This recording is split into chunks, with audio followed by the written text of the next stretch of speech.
Madam सामने please. కేంద్ర ఆర్థిక శాఖ మంత్రి నిర్మలా సీతారామన్ మరికొద్దిసేపట్లో బడ్జెట్ ప్రవేశపెట్టబోతున్నారు. ఈ నేపథ్యంలోనే ఆవిడ రాష్ట్రపతి భవన్ కు బయలుదేరి వెళ్లబోతున్నారు.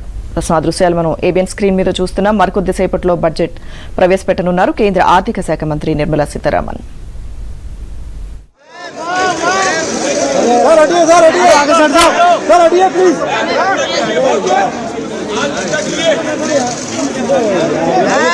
नीचे बैठ जाओ। अरे बैठो नीचे यार। नीचे बैठ जाओ यार। अरे तिवारी नीचे बैठो। नीचे बैठो। अरे दादा क्या कर रहे हो यार, बिल्कुल ही तुमने लेकिन अब आईपैड के शक्ल में होता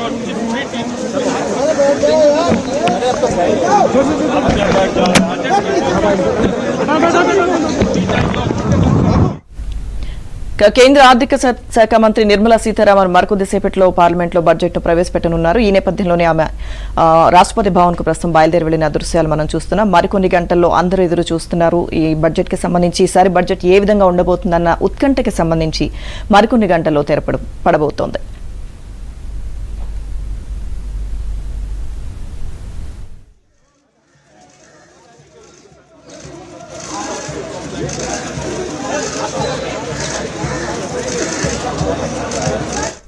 మరికొద్ది గంటల్లో కేంద్ర బడ్జెట్ ను ప్రవేశపెట్టనున్న నేపథ్యంలో అందరి చూపు కూడా బడ్జెట్ వైపే ఉంది. సో పూర్తి సమాచారం మా ఢిల్లీ బ్యూరో చీఫ్ కృష్ణారెడ్డి తెలుసుకుందాం. కృష్ణ, వరుసగా 8వ బడ్జెట్ ను నిర్మలా సీతారామన్ కేంద్ర ఆర్థిక శాఖ మంత్రి ప్రవేశపెట్టనున్నారు. సో ఏం జరగబోతోంది కృష్ణ, అప్డేట్స్ ఏంటి? లక్ష్మీదుర్గ 2025-26 ఆర్థిక సంవత్సరానికి గాను బడ్జెట్ ను మరికొద్దిసేపట్లో కేంద్ర ఆర్థిక శాఖ మంత్రి నిర్మలా సీతారామన్ ప్రవేశపెట్టబోతున్నారు. అయితే దానికి ముందు ఈ బడ్జెట్ ను కేంద్ర కేబినెట్ కూడా ఆమోదించాల్సి ఉంది. కేబినెట్ సమావేశం కూడా ఈ రోజు 10:25 పార్లమెంట్ ఆవరణలోనే జరగబోతుంది. అంటే అంతకుముందు 8:30కే ఈ రోజు తన ఇంటి నుంచి నిర్మలా సీతారామన్ నార్త్ బ్లాక్ కి పయనమయ్యారు. తన ఆర్థిక శాఖ కార్యాలయానికి నార్త్ బ్లాక్ కి వెళ్లారు. ఆ తర్వాత ఇప్పుడు మనం చూసాం నార్త్ బ్లాక్ నుంచి రాష్ట్రపతి భవన్ కి పయనమయ్యారు.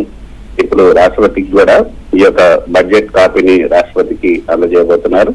రాష్ట్రపతి భవన్ నుంచి 10 గంటలకు మళ్ళీ పార్లమెంట్ కి వచ్చి పార్లమెంట్ లో కేబినెట్ సమావేశం జరగబోతుంది.